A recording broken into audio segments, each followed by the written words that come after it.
Origem histórica da festa do Carnaval. Carnaval é festa católica.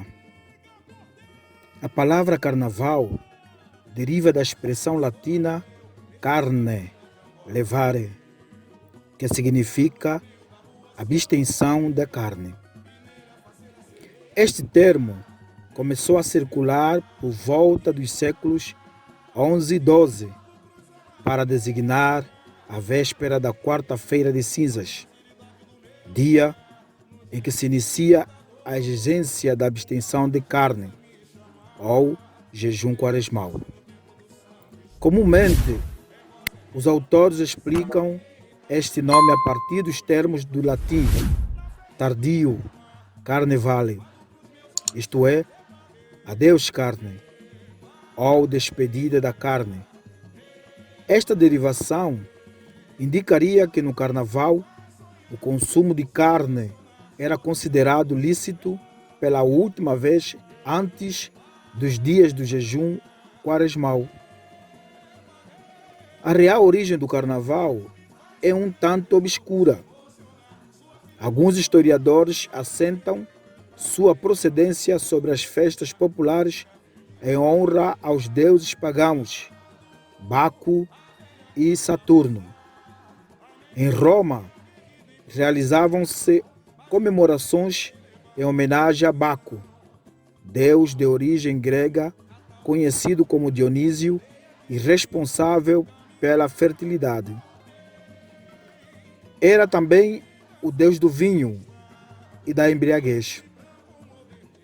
As famosas bacanais eram festas acompanhadas de muito vinho e orgias, e também caracterizadas pela alegria descabida, eliminação de repressão e da censura e liberdade de atitude críticas e eróticas.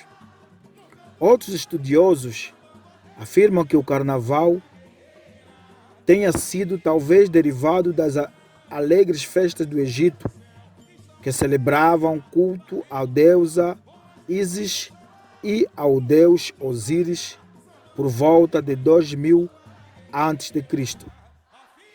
A Enciclopédia Britânica afirma: antigamente o carnaval era realizado a partir da 12ª noite e estendia-se até a meia-noite da terça-feira de carnaval.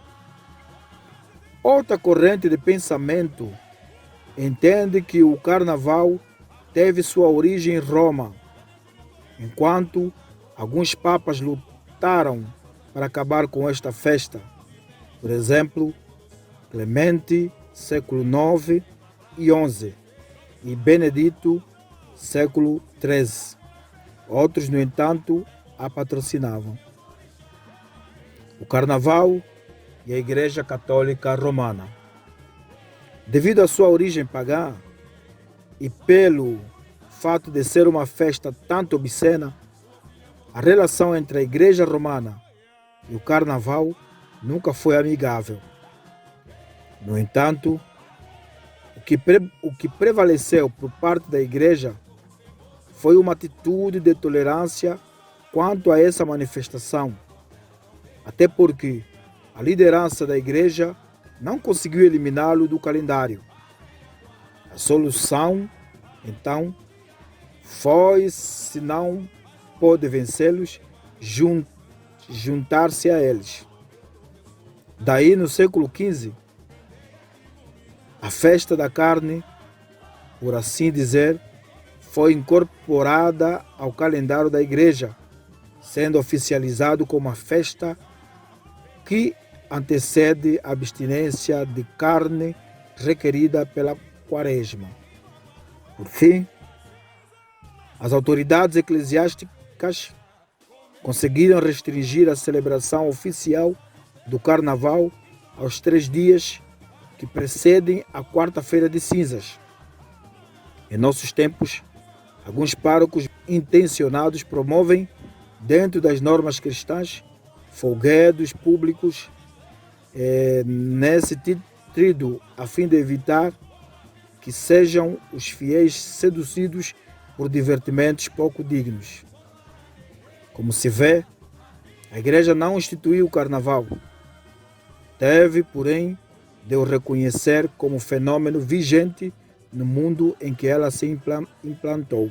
José Carlos Sebe escreveu: apenas no século V, provavelmente movido pelo sucesso popular da festa, o Papa Paulo II incorporou no calendário cristão.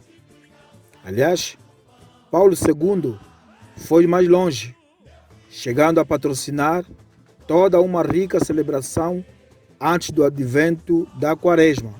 Paulo IV promoveu uma terça-feira gorda, um lauto jantar, onde compareceu o Sacro Colégio Romano, e o festim, regado a vinho, pode ser considerado uma das primitivas celebrações em salão fechado. A tentativa da Igreja Católica Romana na cristianização do carnaval e sua atual justificativa é totalmente inconsequente, infeliz e irresponsável. O carnaval é um exemplo real da sobrevivência do paganismo, com todos os seus elementos presentes. É a explícita manifestação das obras da carne, adultério, prostituição, impureza, lascívia, idolatria, feitiçaria, inimizades, porfias, emulações, iras, pelejas, dissensões, heresias, invejas, homicídios, bebedices, glutonarias e coisas semelhantes. O apóstolo Paulo declara inequivocamente que os que cometem tais coisas não herdarão o reino de Deus. Qual a posição da igreja evangélica no período do carnaval? Como podemos observar, o carnaval tem sua origem em rituais pagãos de adoração a deuses falsos. Trata-se, por isso, de uma manifestação popular derivada de obras da carne, condenadas claramente pelas Sagradas Escrituras. Seja no Egito, Grécia ou Roma antiga, onde se cultua respectivamente os deuses Osíris, Bacon ou Saturno, ou hoje em São Paulo, Recife, Porto Alegre ou Rio de Janeiro, sempre notaremos bebedeiras desenfreadas, danças sexuais, música lasciva, nudez, liberdade sexual e falta de compromisso com as autoridades civis e religiosas.